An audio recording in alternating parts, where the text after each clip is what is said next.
Shortly after the rally, Senator Sanders spoke with reporters on his narrow loss in the Iowa Democratic caucuses and moving forward in the primary process.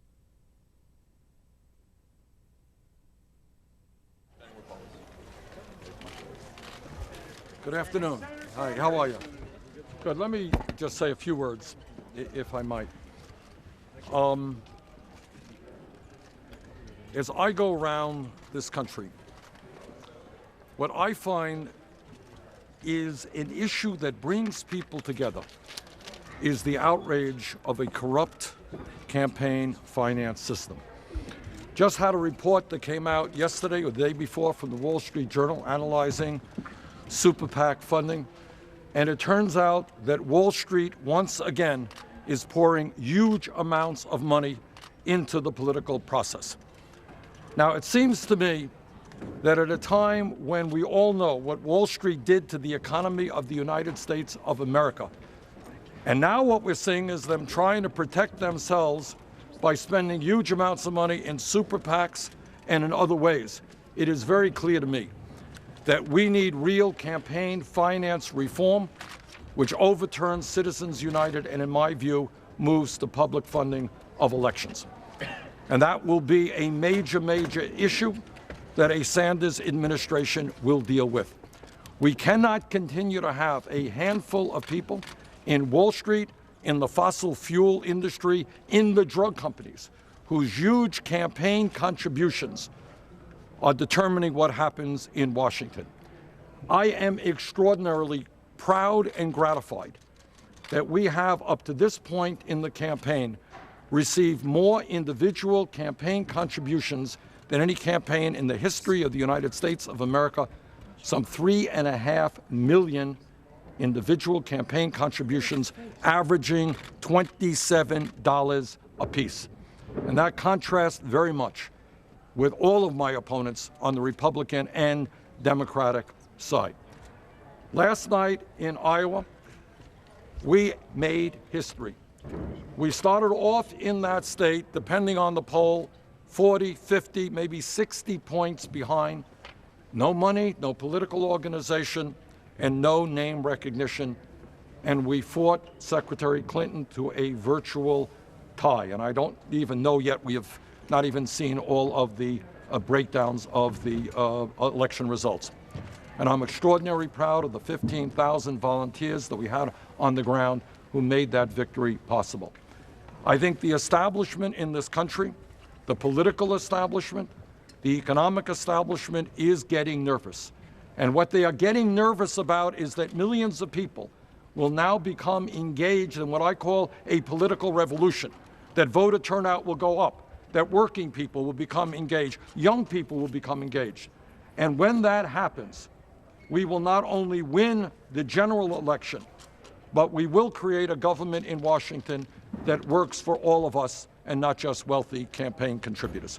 Thank you. Nancy, hold it. Senator Sanders, are you conceding the race in Iowa? We want to look at some of the numbers. The last that I saw is we were 4 delegates down. As I understand it, there were some precincts actually where delegates were won with a flip of the coin. Actually, I'm not sure that. I think there were 6 cases. So we want to take a look at that. Are you going to contest the results? Well, we want to look at it. You know, when you have, again, you know, I was on a plane last night, and you know, I'm here right now, so we have another time to analyze it. But our people in Iowa are taking a look at that. But I, you know, do think it's kind of unfortunate that, and again, I don't want to misspeak here, but it may be the case that some delegates were selected based on a flip of a coin. Not the best way to do democracy. With your lead in New Hampshire, how confident are you come Monday? Well, I heard you loud and clear.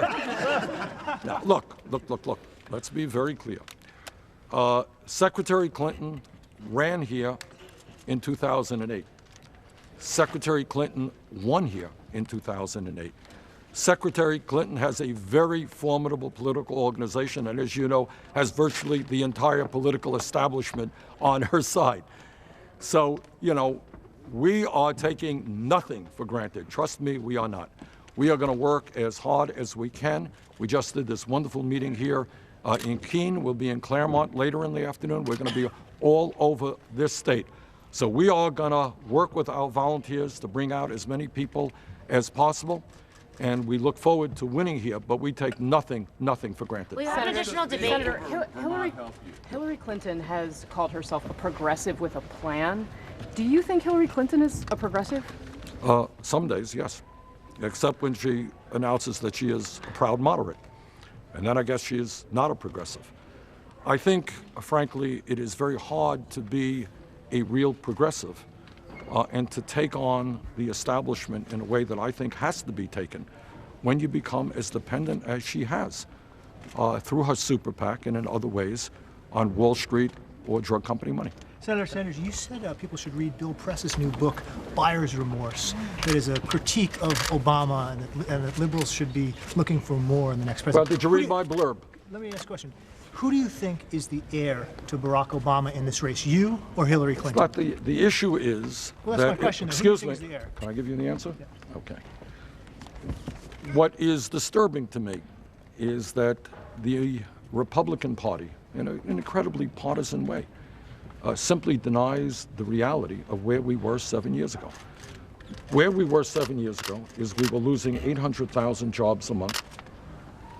The world's financial system was on the verge of collapse, and we were running up a $1.4 trillion deficit, the largest deficit in our history.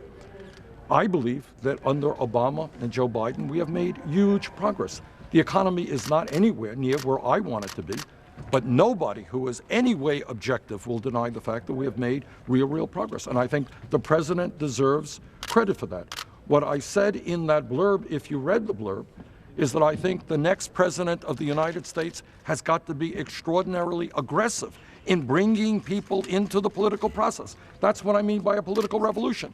That is the most important thing that can happen, because unless we change that political dynamic, it will be Wall Street and the drug companies and the fossil fuel industry. Because of their great power, they will be able to continue to dominate the legislative process in Washington. So that's what I think. It's what I wrote, and what I believe is the next president has got to do everything to bring more people into the process, and that's precisely what I'm doing right now.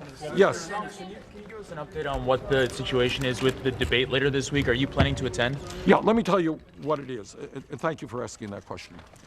And your question was okay, too, but Thank you. I mostly wanted to thank him. But, and I want you all to remember this, and if anyone wants to argue with me here.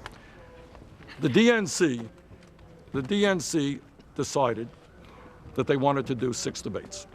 We were not consulted in that at all. We were told, I think, a few hours before, day before, that's the way it is. 6 debates.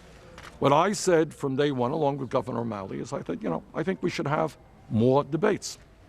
Clinton campaign was not particularly interested in more debates. And then, I don't know, it was a week ago, 10 days ago, Secretary Clinton decided that she would like to change the rules, and was no longer happy with what the DNC had proposed, and wanted a debate in New Hampshire. Now, I like debates. Everybody in Vermont knows that I do debates all the time. I enjoy it. That's fine with me, but what we said is, okay, you want to do another debate here in New Hampshire. I think I understand why you want to do that. That's fine. But we're going to do other debates as well. And we proposed a debate in California, our nation's largest state. We proposed a debate in Michigan. In Michigan, what the Clinton people said is they wanted to do the debate, as I recall, after the primary. That didn't make a whole lot of sense to me to do it afterwards, and we changed that. And now we're back to what I think makes a lot of sense, and that is Secretary Clinton represented New York State in the Senate for 7 years, I believe. I would like to see us do a debate in New York City. And I am a little bit amazed that Secretary Clinton does not want to have a debate in the state that she represented for 7 years in the Senate. So that's what we would like. But to answer your question, I hope and expect this thing will be resolved, that we will have 3 more debates, and I certainly hope they'll be in California, Michigan, and New York State, and that we'll have a debate in New Hampshire. But that's not definite yet. We're still working on the details, and we hope very much that Secretary Clinton will agree to have a debate in the state that she represented for 7 years. Thanks, everybody. Senator, if it turns out that you did fall 0.2% short in Iowa, how long are those 0.2% going to keep you up at night? Not at all. I slept like a log last night. Look, you know, I know media, in all due respect. Every place you go, well, it's all Iowa. What happens if you... What about New Hampshire? Guys, this is a national election. We did phenomenally well in Iowa last night. We made history. We overcame a 50-point deficit. In terms of delegates, I don't even know what it is. We're 1 or 2 points behind when you need, what do you need, 2,500 delegates. So what does that mean? New Hampshire here, we're fighting in New Hampshire. Then we're going to Nevada. Then we're going to South Carolina. Then we're going all over this country. And I think media gets hung up on what happens if you lose this or if you win this. And if Hillary Clinton lost in Iowa, it would have been the end of the world? No, it wouldn't have been. She would have been here. This is the way it is. This is a national election. We're going to go to state after state after state after state. And I think that the vision that we have for America is, in fact, it is bringing forth an incredible response from the American people. And I am confident that at the end of the day, we will bring forth the major, most significant political upset in the modern history of the United States that we're going to win. Thank you all very much. Thank you, Senator.